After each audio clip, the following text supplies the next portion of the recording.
Hello बच्चों, कैसे हैं आप लोग। आशा करते हैं कि आप लोग ठीक होंगे। आप लोग का स्वागत है आज का पहला क्लास में। आज का पहला क्लास हम लोग का वास्तविक संख्या होगा, जो आप लोग का पहला चैप्टर है। पहला चैप्टर का पहला क्लास है आज बाबू।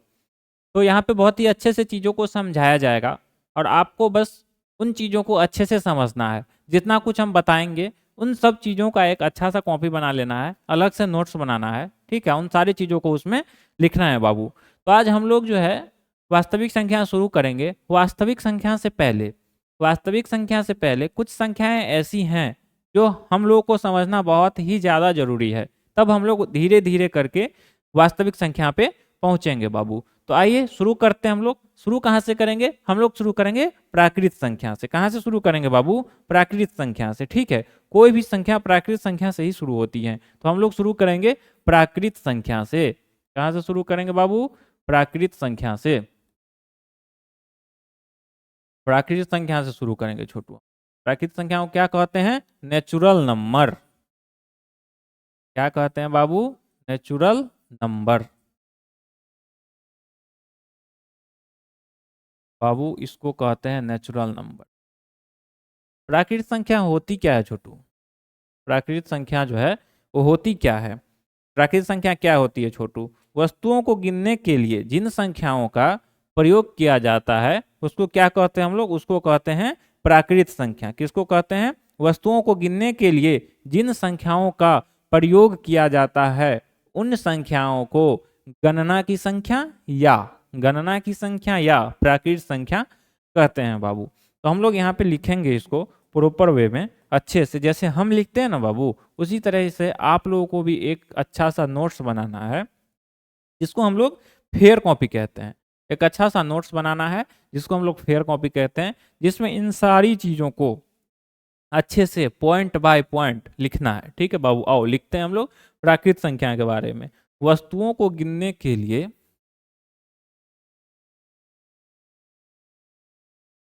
वस्तुओं को गिनने के लिए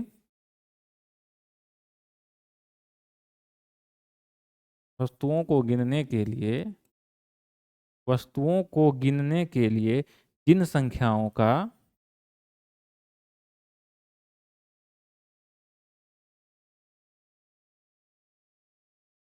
जिन संख्याओं का जिन संख्याओं का प्रयोग किया जाता है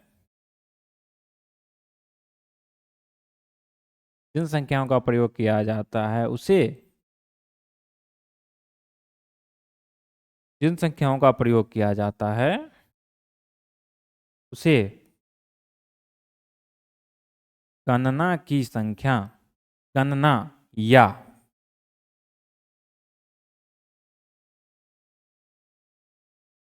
गणना या प्राकृत संख्या कहते हैं। गणना या प्राकृत संख्या कहते हैं छोटू। गणना नहीं, गणन। गणन या गणन या गणन या प्राकृत संख्या कहते हैं। गणन या प्राकृत संख्या कहते हैं।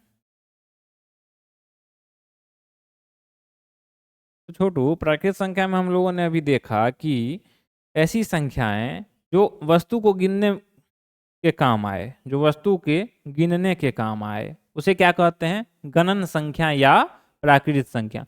तो गणना की संख्या क्या होती है छोटू? गणन की संख्या क्या होती है? गणन के अगर कोई वस्तु को गिनना है तो कैसे गिनते हैं हम लोग? 1 2 3 4 ऐसे करके गिनते हैं। बस हमारा प्राकृत संख्या यही है। प्राकृत संख्या क्या है? 1 से लेकर के अनंत तक की संख्याओं को हम लोग कहते हैं प्राकृत संख्या बाबू, ठीक है। अनंत तक को कहते हैं प्राकृत संख्या। अब हम लोग एक चीज समझेंगे हम लोग ने प्राकृत संख्या तो देख लिया, लेकिन क्या जब दो प्राकृत संख्या को जोड़ेंगे तो मेरे पास प्राकृत संख्या ही प्राप्त होगी, या जब दो प्राकृत संख्या को घटाएंगे तो क्या मेरे पास प्राकृत संख्या ही प्राप्त होगी? आइए चेक कर लेते हैं कि प्राकृत संख्या प्राप्त होगी या नहीं होगी। आओ बाबू चेक कर लेते हैं कि जब दो प्राकृत संख्या को जोड़ेंगे तो क्या प्राप्त होगा इसका। ये चेक कर लेते हैं। पहले जोड़ करके चेक कर लेते हैं उसके बाद घटा करके चेक कर लेंगे, ठीक है। इसका परिणाम देख लेते हैं हम लोग कि क्या आता है। जब दो प्राकृत संख्याओं को जोड़ेंगे तो क्या परिणाम आएगा वो चेक कर लेते हैं।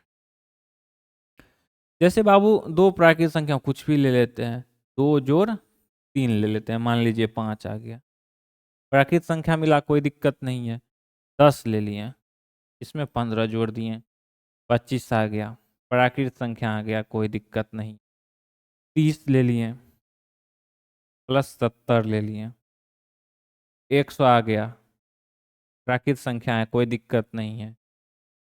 1200 ले लिए प्लस 1600 ले लिए, 2800 आ गया, प्राकृत संख्या है, कोई दिक्कत नहीं है बाबू। ठीक है, इसी तरीके से अब हम लोग क्या करेंगे, इसी तरीके से अब हम लोग क्या करेंगे छोटू, कि दो प्राकृत संख्या को घटा करके देखेंगे कि क्या मिलता है। अब हम लोग दो प्राकृत संख्या को घटा करके देखते हैं कि क्या मिलता है। ठीक है, अब दो प्राकृत संख्या को घटा करके देखते हैं कि क्या मिलता है परिणाम इसका। आओ बाबू चेक कर लेते हैं। दो संख्याएं मान लीजिए, दो संख्याएं मान लीजिए छोटू, दो संख्याएं मान लीजिए, जैसे मेरे पास में 5 है प्राकृत संख्या है, 3 है प्राकृत संख्या। जब इसको घटाएं तो 2 आ गया, ठीक है, प्राकृत संख्या मिल गया। जैसे 10 है और 15 है, 10 में से 15 को घटाएंगे, माइनस का 5 प्राप्त होगा, लेकिन ये तो प्राकृत संख्या नहीं है। हम क्या बताए थे, अगर वस्तुओं को गिनने में जिन संख्याओं का काम होता है वो प्राकृत संख्या है, मेरा गणन की संख्या है मेरा। तो निगेटिव में तो कोई चीज गिनते नहीं है हम लोग, ऋणात्मक में गिनते हैं, नहीं ना गिनते हैं हम लोग, धनात्मक में ही गिनते हैं। 1 2 3 4 कभी देखे हैं किसी को गिनते हुए -1 -2 -3? नहीं। तो यहाँ पे मेरा प्राकृत संख्या नहीं मिला। अब जैसे हम लोग ले लेते हैं 25 -5 20, ये मेरा प्राकृत संख्या है। उसी तरीके से अगर हम ले लेते हैं 1200 -1600, 1200 -1600, तो ये आ जाएगा माइनस का 400, ये भी प्राकृत संख्या नहीं है। तो बाबू यहाँ से हम लोग को क्या प्राप्त हुआ, यहाँ से हम लोगों को प्राप्त हुआ दो चीज, यहाँ से दो चीज प्राप्त हुआ। क्या क्या क्या प्राप्त हुआ? तो एक चीज हम लोगों को बाबू प्राप्त हुआ कि जब दो प्राकृत संख्या को जोड़ेंगे तो हमेशा प्राकृत संख्या ही मिलेगा। तो यहाँ लिख लेंगे हमेशा, हमेशा प्राकृत संख्या ही मिलेगा।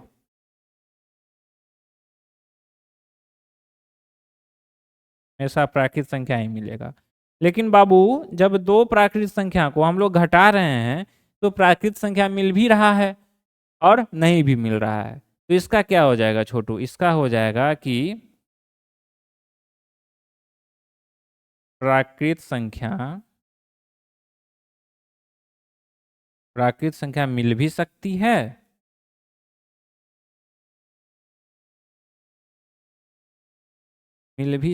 है और नहीं भी मिल सकती है। बहुत ही बेसिक सी चीजें हैं लेकिन बहुत बड़ी चीजें हैं बाबू, तो अच्छे से ध्यान रखिएगा। प्राकृत संख्या मिल भी सकती है और नहीं भी मिल सकती है।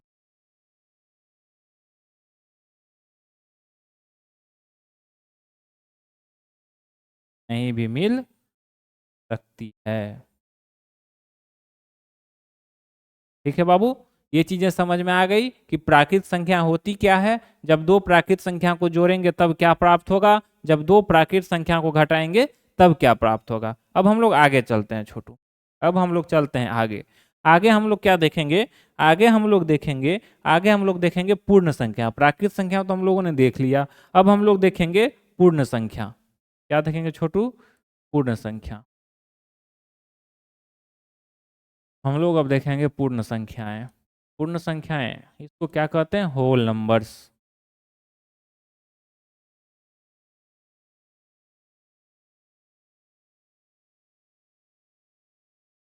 को कहते हैं होल नंबर। ये होता क्या है बाबू, जब प्राकृत संख्या में, जब प्राकृत संख्या में हम लोग शून्य को सम्मिलित कर लेते हैं, मतलब क्या, जब प्राकृत संख्या में हम लोग जीरो को ऐड कर देते हैं, मतलब जीरो को सम्मिलित कर लेते हैं, जीरो को मिला लेते हैं, तो वो संख्या हमारा कौन सी संख्या हो जाएगा? पूर्ण संख्या हो जाएगा। कौन सा संख्या हो जाएगा बेटा? पूर्ण संख्या हो जाएगा। तो आइए इसका हम लोग परिभाषा लिख लेते हैं। क्या लिख लेते हैं? परिभाषा लिख लेते हैं कि प्राकृत संख्या में प्राकृत संख्या में प्राकृत संख्या में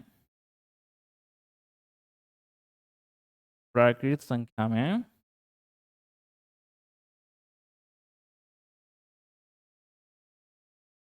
प्राकृत संख्या में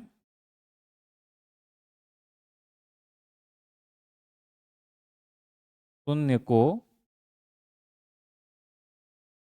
सम्मिलित मतलब मिलाना,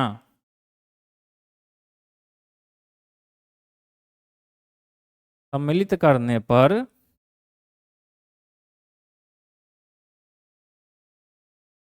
जो संख्याएं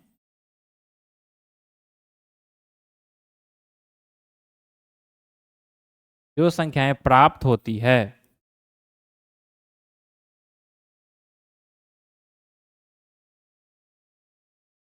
जो संख्याएं प्राप्त होती है जो संख्याएं प्राप्त होती है उसे क्या कहते हैं बाबू? उसे कहते हैं पूर्ण संख्या। प्राप्त होती है उसे पूर्ण संख्या कहते हैं। पूर्ण संख्या मतलब पूरा संख्या, पूर्ण संख्या कहते हैं। अब जब प्राकृत संख्या में हम लोग जीरो को सम्मिलित करेंगे तो पूर्ण संख्या हो जाएगा। तो इसका एग्जाम्पल क्या हो जाएगा बाबू? इसका एग्जाम्पल क्या हो जाएगा? इसका एग्जाम्पल क्या हो जाएगा? इसका एग्जाम्पल क्या हो जाएगा छोटू? इसका एग्जाम्पल देखो, प्राकृत संख्या मैंने क्या बताया था? एक से लेकर के अनंत तक, एक से लेकर के छोटू अनंत तक। और इसमें क्या कह रहा है कि जब प्राकृत संख्या में शून्य को सम्मिलित करने पर, तो शून्य को इसमें सम्मिलित कर देंगे, बस ये मेरा हो गया पूर्ण संख्या। ये हमारा हो गया पूर्ण संख्या। ये हमारा हो गया पूर्ण संख्या। तो बाबू जैसे हम लोग प्राकृत संख्या को देखें कि जब दो प्राकृत संख्या को जोड़ें तो उसका परिणाम क्या मिलता है, जब दो प्राकृत संख्याओं को घटाएं तो उसका परिणाम क्या मिलता है, उसी तरीके से हम लोग पूर्ण संख्या को भी चेक कर लेंगे कि जब दो पूर्ण संख्याओं को हम लोग जोड़ते हैं तब क्या प्राप्त होता है, जब दो पूर्ण संख्या को हम लोग घटाते हैं तो क्या प्राप्त होता है, वो देख लेते हैं हम लोग बाबू। तो देख लेंगे कि जब दो पूर्ण संख्याओं को जोड़ेंगे तो इसका परिणाम क्या आएगा। ठीक है, चेक करेंगे कि जब दो पूर्ण संख्याओं को जोड़ेंगे तो इसका परिणाम क्या आएगा। ये भी एक पूर्ण संख्या है, ये भी एक पूर्ण संख्या है, तो क्या आ जाएगा? एक पूर्ण संख्या, कोई दिक्कत नहीं। ये भी एक पूर्ण संख्या है और ये भी एक पूर्ण संख्या है, क्या आ जाएगा? पूर्ण संख्या, कोई दिक्कत नहीं। ये भी एक पूर्ण संख्या है ना बाबू? ये भी एक पूर्ण संख्या और ये भी एक पूर्ण संख्या है, तो क्या आ जाएगा? पूर्ण संख्या ही आ जाएगा, कोई दिक्कत नहीं। ठीक है, जब हम जोड़ रहे हैं तो हमको पूर्ण संख्या ही मिल रहा है। अब हम लोग घटा करके देखते हैं कि क्या होता है। अब हम लोग घटा करके देखते हैं कि आखिर होता क्या है। जब दो पूर्ण संख्याओं को घटाएंगे तो क्या परिणाम आएगा, जब दो पूर्ण संख्याओं को घटाएंगे तो क्या परिणाम आएगा, हम लोग वो चेक करेंगे। बाबू मेरा जीरो भी तो पूर्ण संख्या है और दो भी पूर्ण संख्या है, तो यहाँ पे आ गया -2। और मैंने कहीं भी ऋणात्मक मान का चर्चा नहीं किया है, कहीं भी पूर्ण संख्या में ऋणात्मक मान का चर्चा नहीं किया है कि जो मेरा ऋणात्मक होगा वो भी पूर्ण संख्या होगा, मैंने कहीं नहीं बताया ऐसा। मैंने तो सिर्फ और सिर्फ धनात्मक संख्या ही बताया कि वो पूर्ण संख्या होगा जो जीरो से लेकर के अनंत तक होगा। तो यहाँ देखिए जब हम घटाएं तो पूर्ण संख्या हमको नहीं मिला। दूसरा चेक कर लेते हैं बाबू, ये भी पूर्ण संख्या है और ये भी पूर्ण संख्या है, तो यहाँ देखो यहाँ फिर पूर्ण संख्या हमको प्राप्त हो गया। उसी तरह से छोटू जब हम 1200 में से 1600 को घटाएंगे, तो घटाएंगे 1600 को घटाएंगे, तो मेरा आ जाएगा बाबू -400। मेरा आ जाएगा -400। मेरा आ जाएगा -400। तो यहाँ से क्या मिला हमको? यहाँ से मिला कि जब दो पूर्ण संख्याओं को हम लोग जोड़ेंगे तो सदैव ही पूर्ण संख्या ही मिलेगी, हमेशा हमेशा पूर्ण संख्याएं प्राप्त होंगी।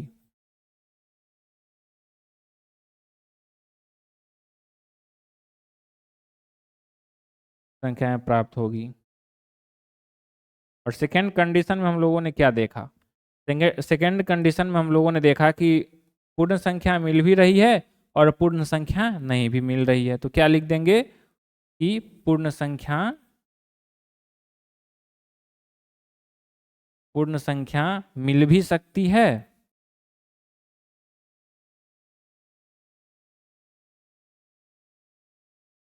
पूर्ण संख्या मिल भी सकती है और नहीं भी मिल सकती, और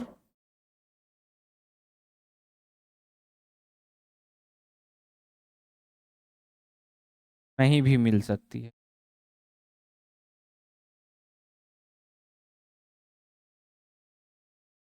पूर्ण संख्या मिल भी सकती है और नहीं भी मिल सकती बाबू। तो प्राकृत संख्या देख लिया हम लोगों ने पूर्ण संख्या देख लिया, ठीक है, हम लोगों ने प्राकृत संख्या देख लिया, हम लोगों ने पूर्ण संख्या देख लिया बाबू। अब एक चीज हम बताते हैं, क्योंकि देखिए यहाँ पे 1200 में से 1600 घटाएं 400, ये तो कोई भी बच्चा समझ जाएगा कि घटा है तो घटाना है तो 400 होगा, कोई दिक्कत नहीं है। लेकिन माइनस का चिन्ह क्यों हुआ? ठीक है, 0 में से 2 घटाएं तो कोई भी घटा के 2 लिख देगा, लेकिन माइनस का चिन्ह क्यों हुआ वो थोड़ा सा समझा देते हैं बाबू हम। क्या होता है, जब हम लोग दो पॉजिटिव संख्या को जोड़ते हैं क्या आता है? पॉजिटिव संख्या ही आता है। जब एक पॉजिटिव दूसरा निगेटिव जब एक पॉजिटिव दूसरा निगेटिव करते हैं तो हम लोगों को घटाना पड़ता है। तो 10 में से 5 को घटा दिए, 5 आ गया। लेकिन यहाँ पे बाबू प्लस का ही साइन रहेगा। अगर किसी संख्या के पहले कोई साइन नहीं है, मतलब है कि उसके पहले प्लस का साइन है, वो लिखना जरूरी नहीं होता है, ठीक है। लेकिन यहाँ पे प्लस क्यों आया? क्योंकि मेरा जो बड़ा वाला संख्या है, जो मेरा बड़ा मान है, बड़ा मान क्या है? 10 है, और ये प्लस में है, इसीलिए यहाँ पे प्लस आया। अगर हम यही चीज बाबू, अगर यही चीज हम क्या करें, 25 कर दें और माइनस 35 कर दें, तो यहाँ 10 तो आएगा, ये तो सब जानता है कि यहाँ 10 आएगा, कोई दिक्कत नहीं। लेकिन बाबू यहाँ 10 के पहले माइनस आएगा। क्यों आएगा? क्योंकि मेरा मेरा बड़ा मान जो है ये माइनस में है। क्या है? मेरा बड़ा मान माइनस में है। और अगर कहीं पे बाबू -25 रहे और -25 रहे, ठीक है, तो दोनों तो सेम है। जैसे यहाँ पे था, यहाँ पे +5 था, +5 था, लेकिन कोई भी संख्या से पहले प्लस लिखना जरूरी नहीं होता है, उससे पहले प्लस वो हमेशा रहता ही रहता है। तो जैसे यहाँ पे -25 या -25 है, तो यहाँ पे 50 तो होगा, ये तो हम लोग जानते हैं कि 50 होगा, कोई दिक्कत नहीं, 50 होगा। लेकिन बाबू यहाँ 50 से पहले माइनस होगा, 50 से पहले माइनस होगा। माइनस क्यों होगा?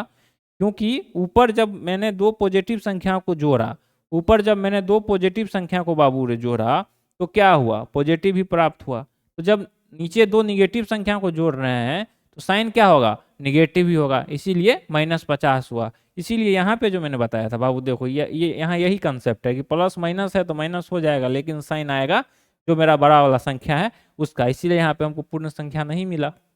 ठीक है बाबू, तो प्राकृत संख्या, पूर्ण संख्या, ये दो चीजें समझ लिए हम लोग। अब समझेंगे पूर्णांक संख्या कि पूर्णांक संख्या क्या होता है। अब क्या समझेंगे बाबू? पूर्णांक संख्या। अब समझेंगे हम लोग पूर्णांक संख्या। पूर्णांक संख्या को क्या कहते हैं छोटू? Integer numbers. Integer numbers, integer numbers.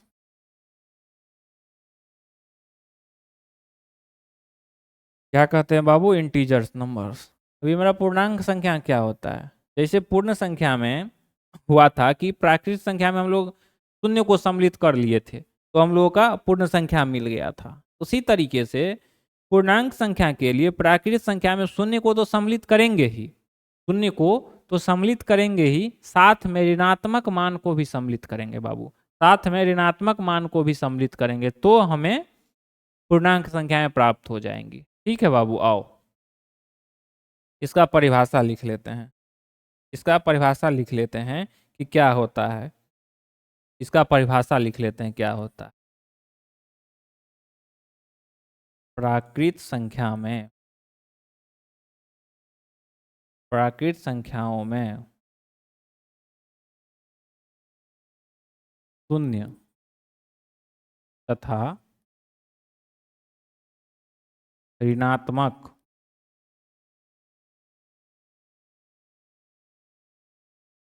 संख्या को सम्मिलित, सम्मिलित मतलब मिलाना,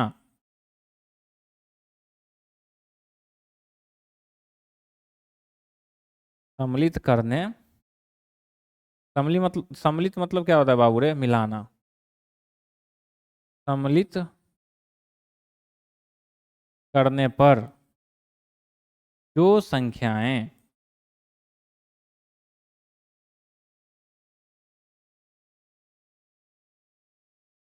जो संख्याएं प्राप्त होगी उसे क्या कहेंगे? प्राप्त होगी उसे पूर्णांक संख्या कहेंगे। क्या कहेंगे बाबू? होगी उसे पूर्णांक संख्या कहेंगे। कौन सी संख्या कहेंगे बाबू रे? पूर्णांक संख्या। पूर्णांक संख्या समझ में आया किसको कहेंगे? प्राकृत संख्या में जब जीरो और ऋणात्मक मान को हम लोग जोड़ देंगे तो क्या हो जाएगा? वो मेरा पूर्णांक संख्या हो जाएगा। देखो यहाँ पे जैसे जैसे देखो यहाँ पे,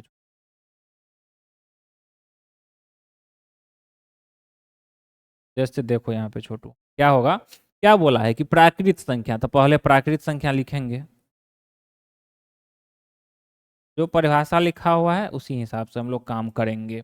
देखो प्राकृत संख्या लिख लिए ना, अब क्या बोला है कि शून्य, तो पहले शून्य को शामिल करेंगे, और फिर बोला ऋणात्मक संख्या, ऋणात्मक संख्या को करेंगे डॉट डॉट डॉट डॉट। अब कोई बोलेगा कि सर हम शून्य को यहीं पे क्यों शामिल करेंगे, ऋणात्मक संख्या को इधर ही क्यों शामिल करेंगे, हम इधर भी तो शामिल कर सकते हैं।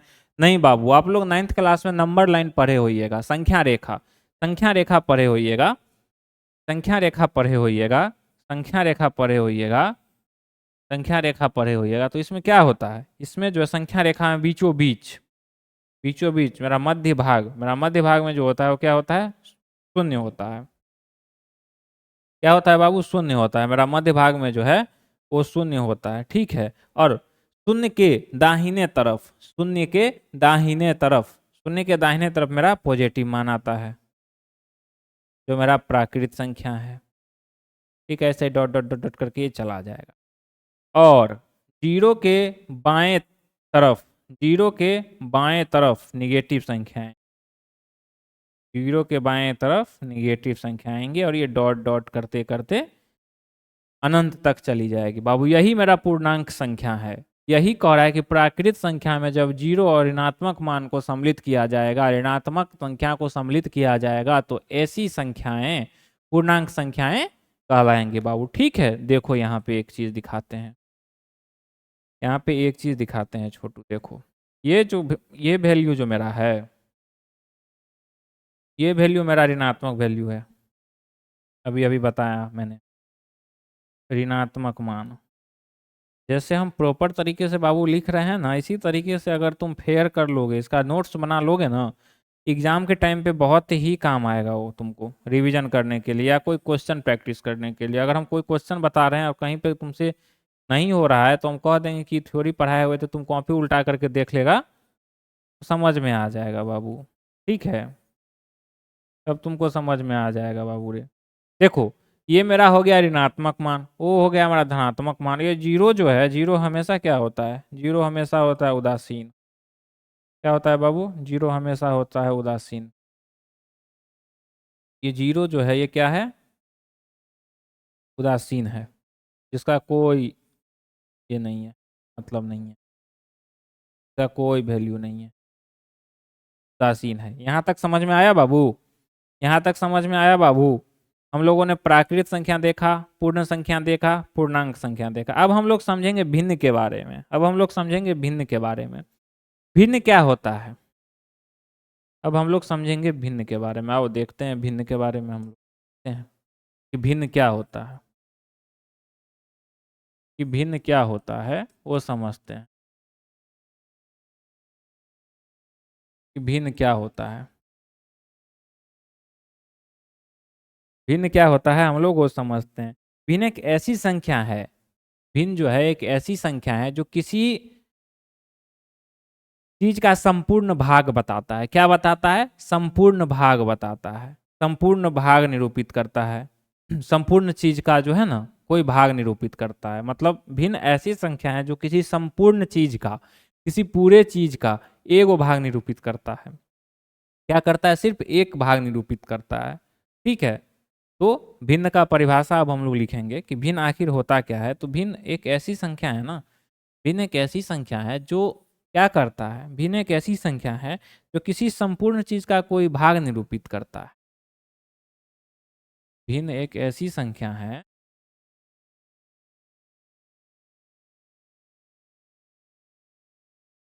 भिन्न एक ऐसी संख्या है जो किसी संपूर्ण चीज का, संपूर्ण मतलब पूरे चीजों का, संपूर्ण मतलब बाबू पूरे चीजों का, जो किसी संपूर्ण चीजों का भाग निरूपित करती है। कितना भाग है? भाग मतलब कि कितना मिला है किसी को, चीजों का भाग निरूपित करती है, उसे क्या कहते हैं? भिन्न कहते हैं।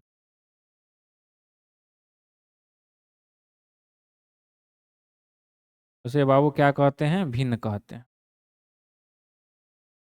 ठीक है, भिन्न क्या होता है? भिन्न एक ऐसी संख्या है जो किसी संपूर्ण चीजों का भाग निरूपित करती है। भाग मतलब क्या हुआ? वो भाग मतलब, भाग मतलब हुआ, भाग मतलब हुआ कि उसका कितना है वो निरूपित करती है कि वो कितना है आखिर। ठीक है, कि वो कितना है आखिर। और इसका हम जो है ना बताते हैं तुमको एग्जाम्पल दे करके, तुमको एग्जाम्पल दे करके बताते हैं।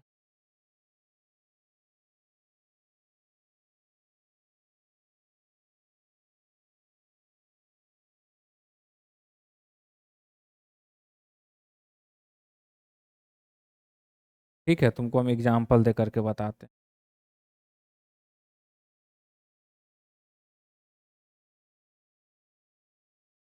तो हम एग्जाम्पल दे करके बताते हैं बाबू। जैसे देखो ये है, ये सर्कल है मेरा। ठीक है, इसमें चार पार्ट पहले हम लोग बनाएंगे, तो चार भागों में बांट देंगे, चार भागों में बांट देंगे। भिन्न मेरा क्या कहता है? जो किसी संपूर्ण चीज का जो है ना, जो किसी चीज का संपूर्ण चीजों का भाग निरूपित करता है। देखो इसमें कितना भाग है? एक भाग, दो भाग, तीन भाग, चार भाग। इसमें से क्या करते हैं हम लोग? तो एक भाग को जो है ना, एक भाग को हटा लेते हैं। देखो जैसे ये है ना, भाग को हम लोग क्या करेंगे? हटाएंगे। तो ये जो कर रहे हैं हम, तो चार भाग है इसका, तो ये संपूर्ण चीज का एक चौथाई भाग हुआ ना बाबू। संपूर्ण चीज का एक चौथाई भाग हुआ, ये हुआ ना। संपूर्ण चीज का ये एक चौथाई भाग हुआ। क्या हुआ? संपूर्ण चीज का एक चौथाई भाग हुआ। आराम से समझेंगे चीजों को कि आखिर है क्या। अगर ये सब चीज बाबू समझ में आ गया ना, तो फिर क्वेश्चन तुम्हारे लिए कुछ भी नहीं है, तुम एकदम आसानी से क्वेश्चन कर सकते।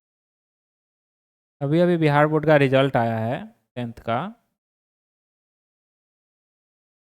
सब देखे होगे। ठीक है, बच्चे कितने खुश थे जिनको बहुत ही अच्छे नंबर आए, और जिनको नंबर नहीं आया वो दुखी हैं। क्यों दुखी हो? क्योंकि उन्होंने भर साल पढ़ाई नहीं किया, सिर्फ मस्ती किया, मजाक किया, घुमा फिरा बस। बाकी पढ़ाई लिखाई से उन लोगों को मतलब नहीं था। बाबू हम जितना कहते हैं उतना अगर तुम लोग पढ़ लोगे ना, जितना हम बताते हैं, जितना समझाते हैं, उतना चीज़ें अगर कर लोगे ना, तुम लोगों को बहुत ही अच्छे नंबर लाने से कोई नहीं रोक सकता है बाबू, कोई भी नहीं। अब क्या करना है? कुछ नहीं करना है, बस जितना हम बताते हैं उतना समझना है, हो गया। उससे ज़्यादा कुछ भी नहीं करना है बाबू, उससे ज़्यादा जो है कुछ नहीं करना। देखो अब ये 1/4 हो गया है ना, अब ये जो है तो 1/4 हो गया, हुआ ना। अब ये जो है सो 1/4 हो गया, ये हो गया 1/4, ये भी 1/4, 1/4 भाग करके चारों है ना, 1/4 भाग करके चारों है ना बाबू, 1/4 ये भी है 1/4। तो देखो अब जब ये 1/4 1/, क्या कहता है, मेरा जो भिन्न है वो क्या बोला है, मेरा जो भिन्न है वो बोला है कि संपूर्ण चीजों का भाग निरूपित करता है। तो इसका भाग जो है देखो 1/4 है, तभी 4 भाग है ना, चारों 1/4 1/4 है। तो देखो ये अब संपूर्ण चीज, संपूर्ण एक होना चाहिए इसका करके, तो इसका एलसीएम आ जाएगा 4, 1 जोड़ 1 तो देखो 4/4 हुआ, तो कट कर देंगे तो एक एक भाग निरूपित हो गया, यहाँ पे आ गया, ये पूरा संपूर्ण चीज आ गया। तो भिन्न मेरा यही है, समझ में आया होगा बाबू। चलो अब हम लोग चलते हैं आगे, अब हम लोग चलते हैं आगे, अब हम लोग चलते हैं आगे। अब क्या देखेंगे, अब हम लोग बाबू जानते हो धीरे धीरे जो है ना वास्तविक संख्या की ओर बढ़ रहे हैं, ठीक है। इन ये सब बेसिक चीजें थी जो समझना बहुत ही ज्यादा जरूरी था। अब हम लोग समझेंगे परिमेय संख्या की, परिमेय संख्या क्या होती है। अब हम लोग समझेंगे परिमेय संख्या, अब हम लोग समझेंगे परिमेय संख्या कि परिमेय संख्या होती क्या है। रेशनल नंबर क्या होती है, रेशनल नंबर इसका इंग्लिश होता है।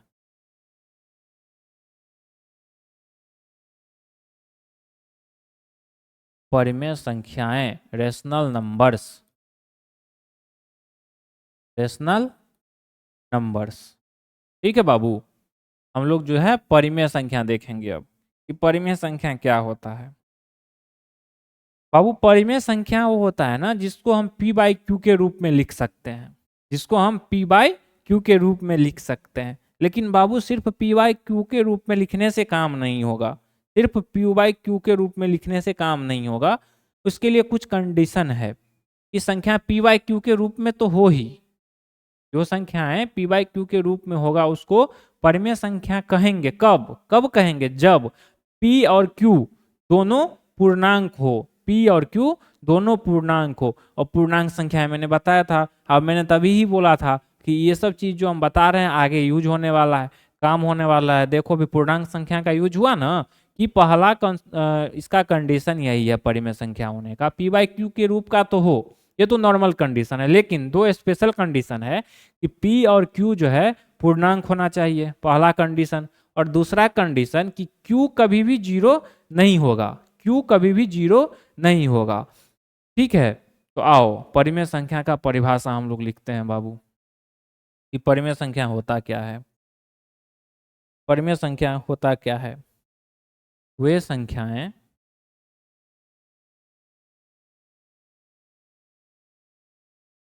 वे संख्याएं वे संख्याएं वे संख्याएं जिन्हें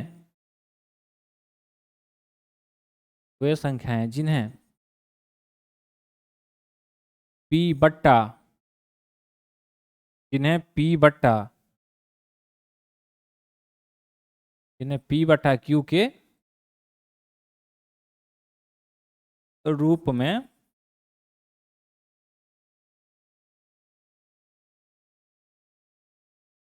लिखा जा सके,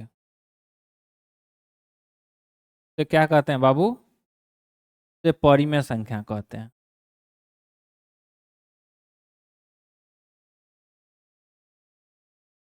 से परिमेय संख्या कहते हैं, उसे परिमेय संख्या कहते हैं।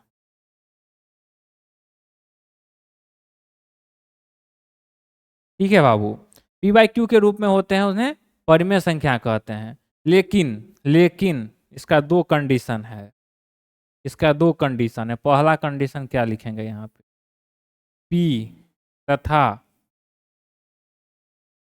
Q पूर्णांक हो।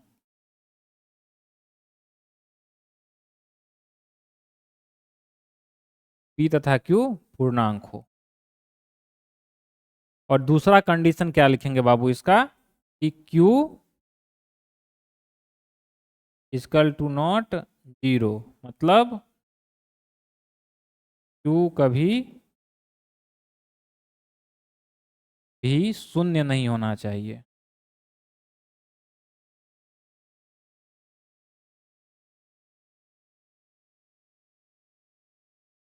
ठीक है बाबू,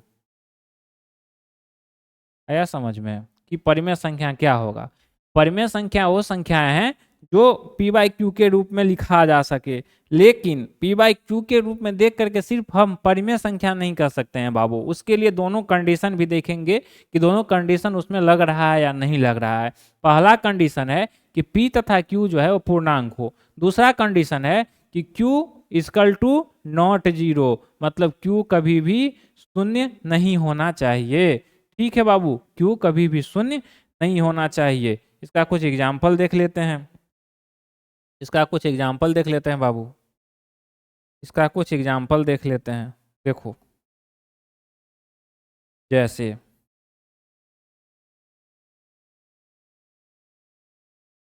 इसका कुछ एग्जाम्पल देख लेते हैं, जैसे 4 हो गया, 1/2 हो गया,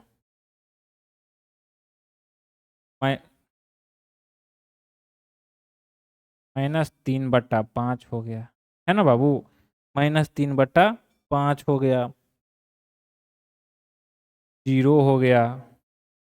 ठीक है, ये क्या है, ये सब परिमेय संख्या,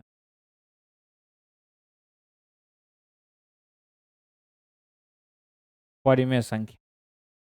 समझ में आया बाबू परिमेय संख्या।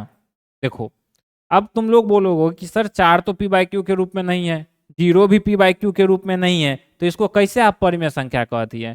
तो बाबू कोई भी संख्या रहे, सिर्फ कोई भी संख्या लिखा रहे और उसके बट्टे में कुछ ना हो, मतलब सिर्फ अंश लिखा रहे, हर में कुछ भी नहीं हो, हर उसका नहीं हो, सिर्फ अंश दिखाई दे, तो बाबू उसका हर, उसका हर अपने आप एक रहता है, अपने आप एक रहता है, उसका हर अपने आप एक रहता है। ठीक है, वो लिखा नहीं जाता, जैसे कोई संख्या लिखते हैं उसके पहले धनात्मक का चिन्ह नहीं लगाया जाता, उसी तरीके से कोई भी संख्या अगर सिर्फ और सिर्फ संख्या लिखा हुआ है, उसका हर में कोई चीज नहीं दिया हुआ है, मतलब उसका हर जो है एक है बेटा। ठीक है, यहाँ 0 भी है, 0 में भी ऐसे ही हो जाएगा। देखो 0 में भी बटा 1, ठीक है बाबू, देखो 0 में भी बटा 1।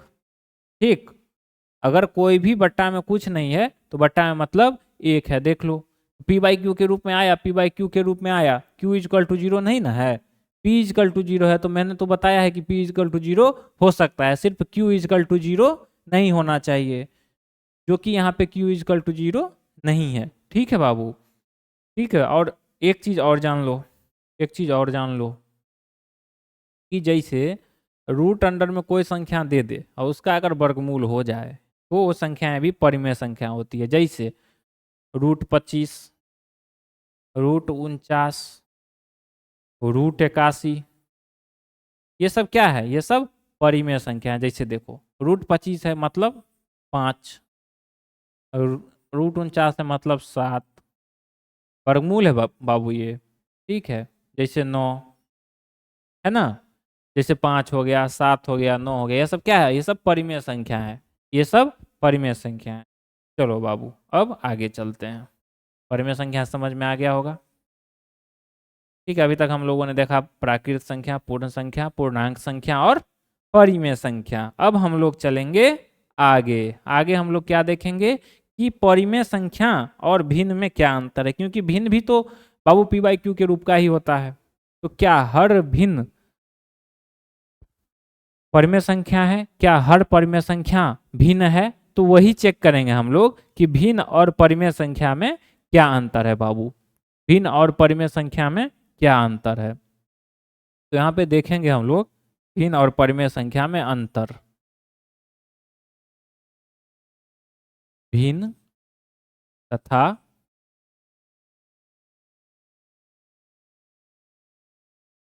परिमेय,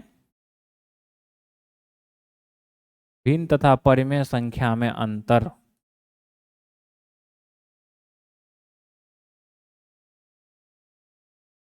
बहुत ही अच्छे से समझ में आ रहा होगा बाबू, ठीक है।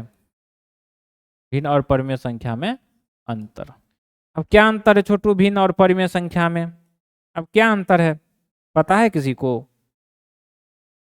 कोई बात नहीं, जिसको नहीं पता है उसको हम बता देते हैं बाबू कि भिन्न और परिमेय संख्या में क्या अंतर होता है, कि भिन्न और परिमेय संख्या में क्या अंतर होता है बाबू। देखो भिन्न जो हमारा होगा ना, जो मेरा भिन्न होगा जो मैंने बताया था वो सदैव धनात्मक होगा। क्या होगा? सदैव धनात्मक, मतलब हमेशा धनात्मक ही रहेगा। भिन्न कभी ऋणात्मक नहीं हो सकता है, कभी भी ऋणात्मक नहीं हो सकता। और परिमेय संख्या क्या होगा? परिमेय संख्या जो है, परिमेय संख्या मेरा क्या होगा? परिमेय संख्या धनात्मक भी हो सकता है तथा ऋणात्मक भी हो सकता है, धनात्मक भी हो सकता है तथा ऋणात्मक भी हो सकता है, धनात्मक तथा ऋणात्मक, धनात्मक तथा ऋणात्मक दोनों हो सकता है।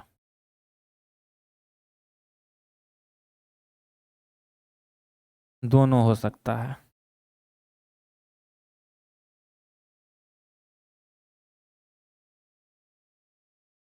देखो बाबू भिन्न और परिमेय संख्या में क्या अंतर है? भिन्न जो है मेरा वो हमेशा धनात्मक होता है, लेकिन भिन्न जो है मेरा हमेशा धनात्मक होता है, लेकिन लेकिन परिमेय संख्या धनात्मक और ऋणात्मक दोनों हो सकती है। तो यहाँ से एक चीज और हम लोग देख सकते हैं, एक चीज और देख सकते हैं कि हर भिन्न मतलब सभी भिन्न परिमेय संख्या नहीं है, लेकिन सभी परिमेय संख्या भिन्न है, सभी परिमेय संख्या भिन्न है। ठीक है बाबू, तो ये चीजें हैं, ये एक नंबर में पूछ सकता है आप लोगों से, तो ये अच्छे से समझ लीजिएगा। अब हम लोग चलते हैं आगे, अब हम लोग चलते हैं आगे, अब हम लोग चलते हैं बाबू आगे। अपरिमेय संख्या देखते हैं, क्या देखते हैं? अपरिमेय संख्या। परिमेय तो देख लिया हम लोगों ने, अब क्या देखेंगे? अपरिमेय संख्या।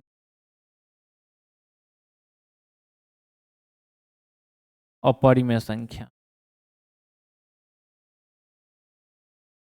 Irrational number. क्या होता है अपरिमेय संख्या बाबू? Irrational number.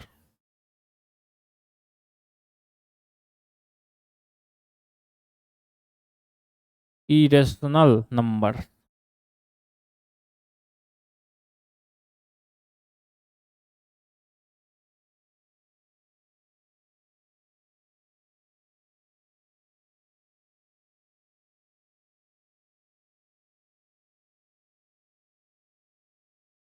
Irrational numbers. परिमेय संख्या हम लोग देख लिए कि पी बाई क्यू के रूप में लिखा जा सकता है, जहां पी और क्यू पूर्णांक हो और Q equal to not zero, मतलब क्यू कभी भी जीरो नहीं हो सकता है। और अपरिमेय संख्या वे संख्या जिन्हें पी बाई क्यू के रूप में नहीं लिखा जा सके, वे संख्याएं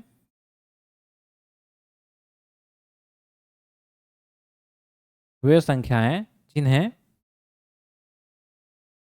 वे संख्याएं जिन्हें पी बाई क्यू के रूप में नहीं लिखा जा सके, जिन्हें पी बाई क्यू के रूप में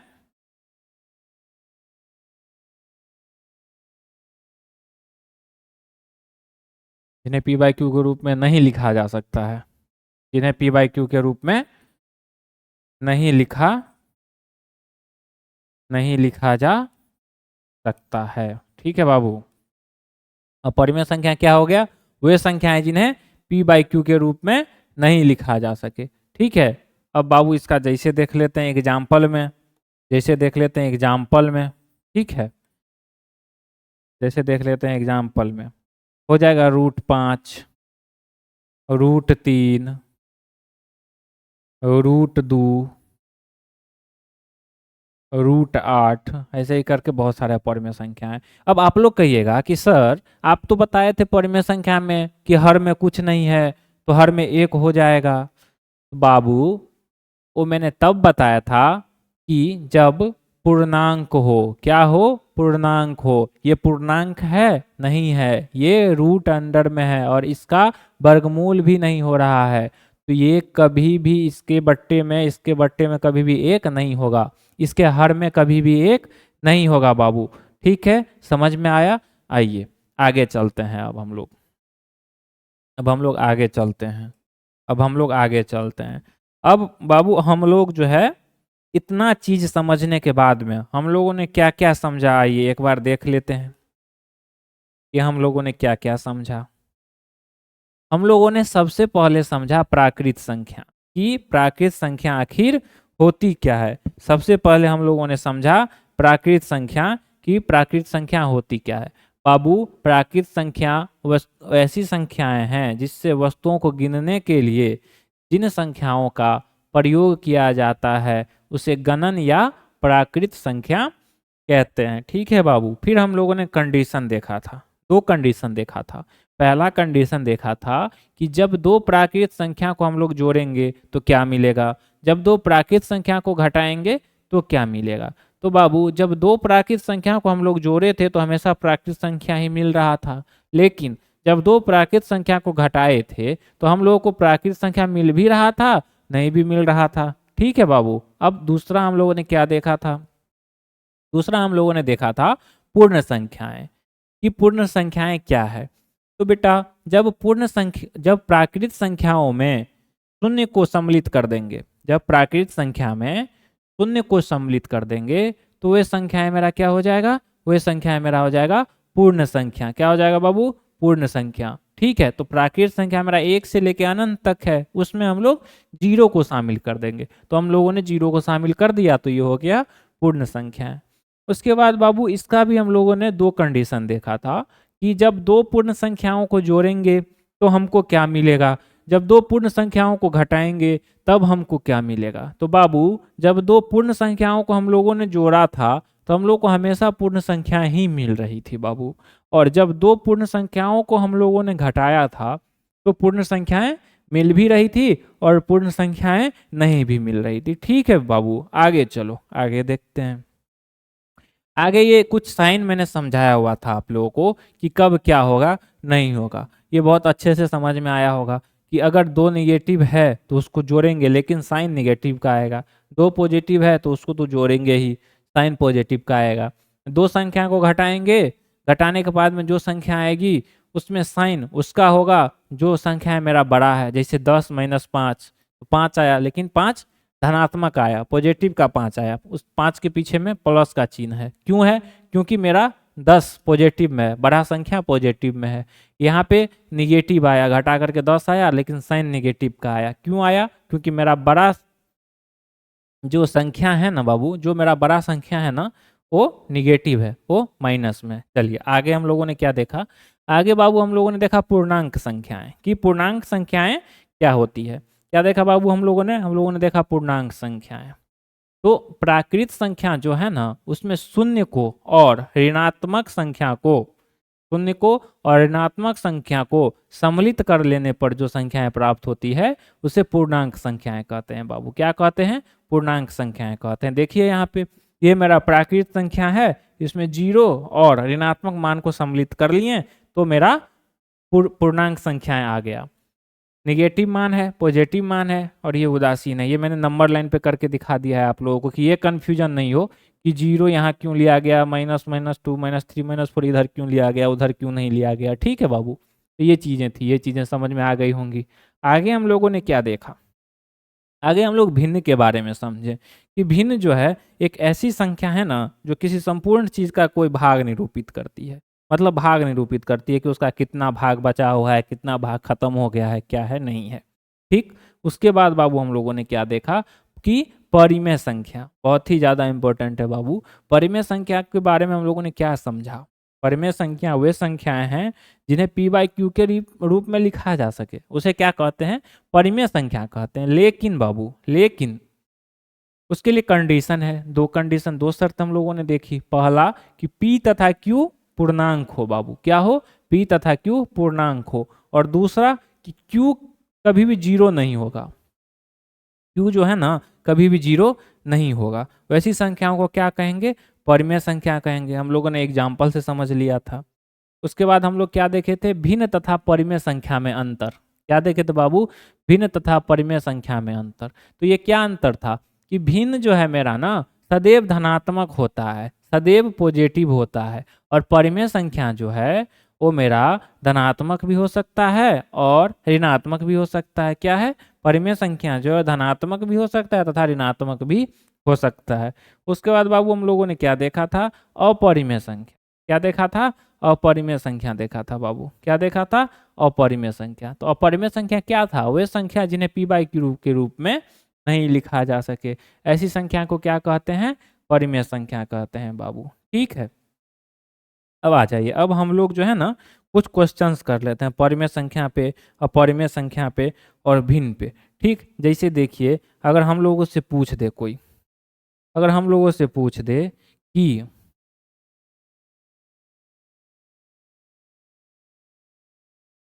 हम लोगों से पूछ दे कोई,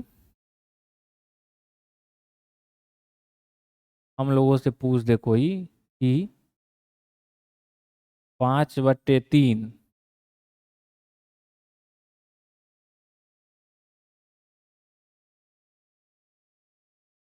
कौन सी संख्या है? ठीक है, रुक जाइए, अभी एग्जाम्पल देंगे तब पता चलेगा ना कि कौन सी संख्या, सॉरी ऑप्शन देंगे तब। देखिए, ए नंबर में परिमेय संख्या,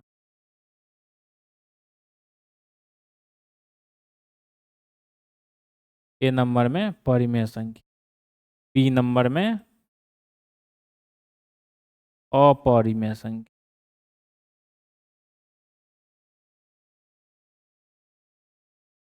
बी नंबर में अपरिमेय संख्या,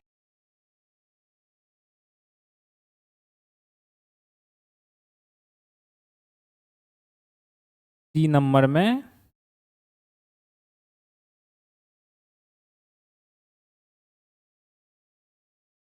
अपरिमेय तथा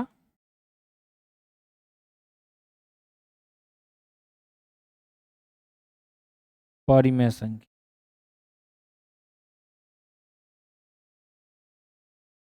या फिर इसी को लिख सकते हैं ए तथा बी दोनों, ए तथा बी दोनों। और मेरा डी नंबर ऑप्शन क्या है?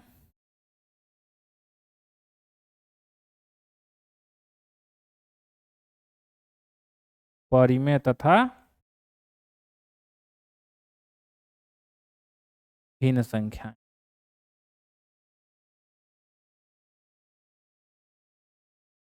चारों में से क्या होगा बाबू? चारों में से क्या होगा? ये चारों में से क्या मेरा आंसर होगा? 5/3 कौन सी संख्या है? परिमेय संख्या, अपरिमेय संख्या, परिमेय तथा अपरिमेय संख्या, परिमेय तथा भिन्न संख्या। देखो बाबू, चेक करेंगे। भिन्न मैंने क्या बताया था कि हमेशा जो है ना भिन्न क्या होता है? अंश बाय हर। भिन्न क्या होता है? अंश बट्टा हर। इसको क्या कहते हैं? भिन्न कहते हैं बाबू। क्या कहते हैं? भिन्न कहते हैं। अंश और हर के रूप में लिखे हुए संख्याओं को क्या कहते हैं? भिन्न कहते हैं। जैसे 1/2, ये क्या है? भिन्न है, क्योंकि इसमें अंश कितना है? 1 है, हर कितना है? 2 है। तो बाबू, जो भिन्न अंश और हर के रूप में लिखा रहा है उसे भिन्न कहते हैं, जो p बाई क्यू के रूप में लिखा रहा है उसे परिमेय संख्या कहते हैं। तो बाबू यहाँ चेक करो, बाबू यहाँ चेक करो, यहाँ चेक करो, 5/3 p बाई क्यू के रूप का है?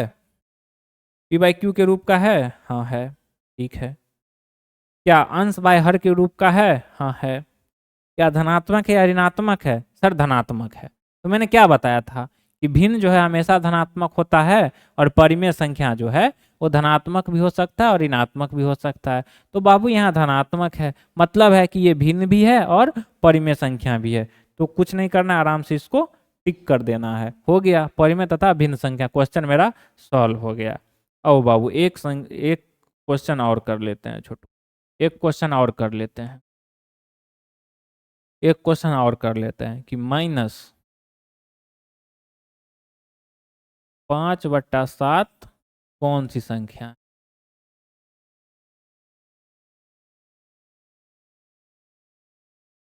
कौन सी संख्या है?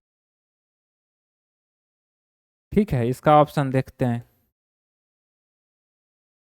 इसका ए नंबर में दिया हुआ है परिमेय संख्या।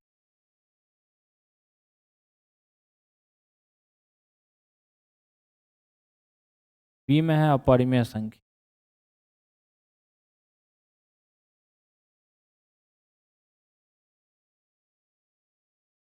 और सी में है परिमेय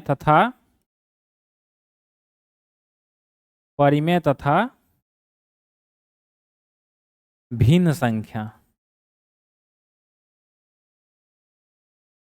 ठीक है बाबू। और डी नंबर में है मेरा भिन्न संख्या।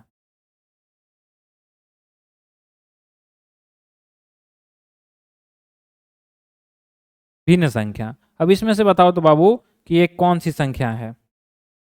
ये जो है मेरा कौन सी संख्या है? -5/7 कौन सी संख्या है?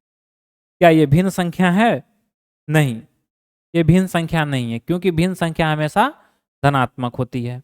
क्या ये परिमेय संख्या है? हाँ सर, परिमेय संख्या है। क्यों है? क्योंकि ये p/q के रूप का है। p और q दोनों पूर्णांक है और q जो है 0 नहीं है। क्या है बाबू? ये p/q के रूप का है, जहाँ p और q दोनों जो है सो पूर्णांक के रूप में है और q मेरा 0 नहीं है बाबू। तो ये कौन सी संख्या हो जाएगी? ये हो जाएगी परिमेय संख्या। ठीक है, ठीक है। आओ एक क्वेश्चन और कर लेते हैं छोटू, एक एक क्वेश्चन और कर लेते हैं। क्वेश्चन है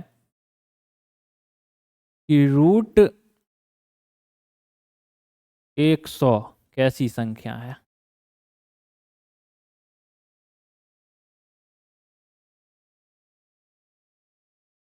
और एक क्वेश्चन है कि √51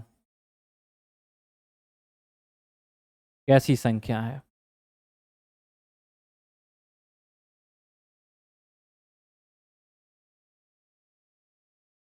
√51 कैसी संख्या है?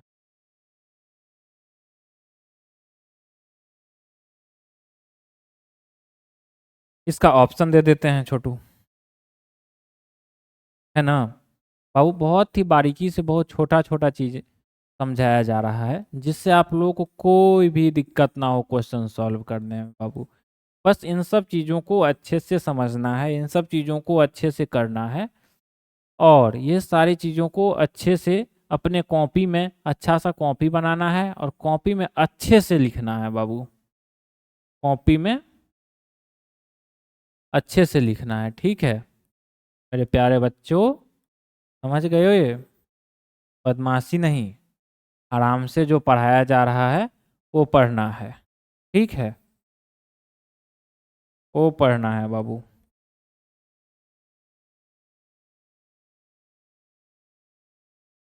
ठीक है बाबू, क्या पढ़ना है?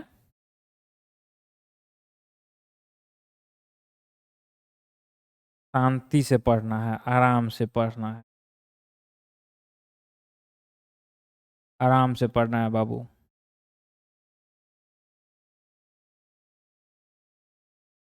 बदमाशी नहीं करना है।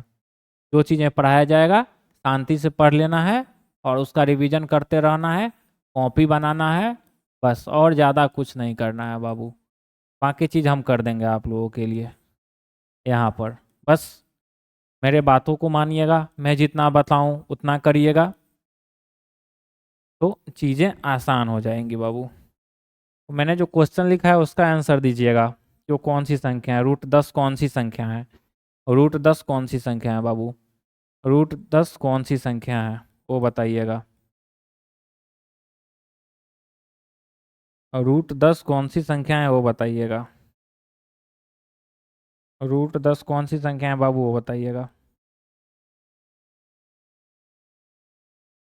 देखिए यहाँ हमारे सामने 2 क्वेश्चन लिखा हुआ है कि √10 कैसी संख्या है और √51 कैसी संख्या है। बाबू √10 कैसी संख्या है, सॉरी √100 कैसी संख्या है। तो बाबू √100 का वर्गमूल होता है, हाँ होता है। कितना होता है, 10 होता है। तो अगर हम लोग यहाँ पे √100 का वर्गमूल निकालेंगे तो देखेंगे कि 10 हो रहा है। तो क्या 10 परिमेय है, अपरिमेय है, भिन्न है, क्या है बाबू? तो यह एक परिमेय संख्या है, यह एक परिमेय संख्या है। ठीक है,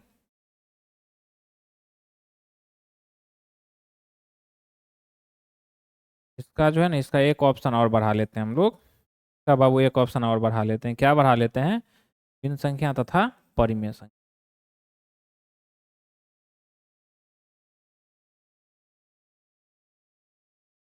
ठीक है, हाँ अब बताओ बाबू, अब बताओ कि मेरा √100 जो है कौन सी संख्या है, परिमेय है, अपरिमेय है, भिन्न संख्या तथा परिमेय संख्या दोनों है, परिमेय तथा अपरिमेय संख्या दोनों है।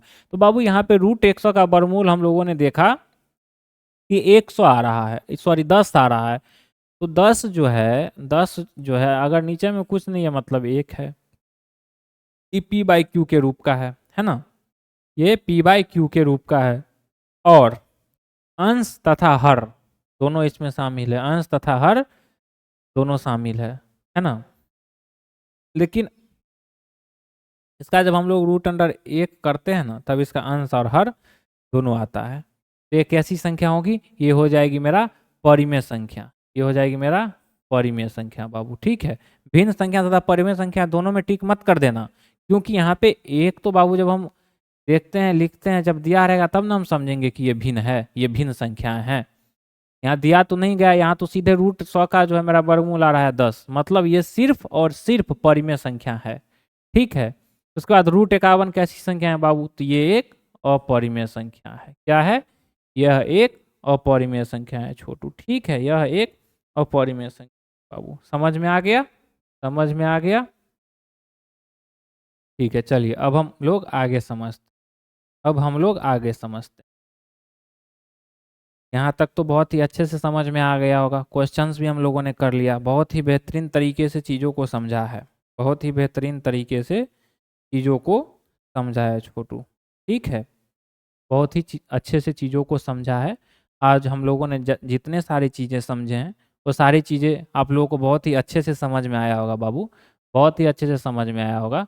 आज हम लोग जो है सबसे पहले प्राकृत संख्या देखे थे, प्राकृत संख्या देखे थे। ठीक है, उसके बाद पूर्ण संख्या देखे थे, इस कंडीशन समझे थे, पूर्ण संख्या देखे थे, उसके बाद इसका कंडीशन समझे थे। फिर हम लोग ये कुछ साइन जो है ऋणात्मक धनात्मक उसके बारे में समझे हुए थे। फिर हम लोग पूर्णांक संख्या देखे हुए थे कि क्या होता है। फिर हम लोगों ने भिन्न को समझा था। फिर हम लोग परिमेय संख्या को समझे। फिर जो है भिन्न तथा परिमेय संख्या में अंतर को समझे, अपरिमेय संख्या को समझे। अब फिर इसके बाद जो है हम लोगों ने क्वेश्चंस कर लिया। ठीक है, जितना चीज़ें भिन्न, परिमेय संख्या, अपरिमेय संख्या, 3 चीज़ समझा हम लोगों ने, तीनों पे क्वेश्चन कर लिया बहुत ही आसान तरीके से, बहुत ही बेहतरीन तरीके से बाबू। ठीक है, देखो तो बाबू आज की क्लास जो है बस यहीं तक रखा जाएगा। आगे की चीज़ें अब नेक्स्ट क्लास में समझेंगे हम लोग। आशा करते हैं कि यहाँ तक आप लोगों को बहुत ही अच्छे से समझ में आया होगा, और आप लोग बहुत ही प्यारे बच्चे हैं, बहुत ही अच्छे बच्चे हैं। हमको विश्वास है कि जितना चीज़ हमने पढ़ाया है वो सारी चीज़ों का आप लोग रिवीजन करिएगा, अच्छे से नोट्स बनाइएगा, अच्छे से चीज़ों को समझिएगा। ठीक है बच्चों, तो अब मिलेंगे अगले वीडियो में। धन्यवाद।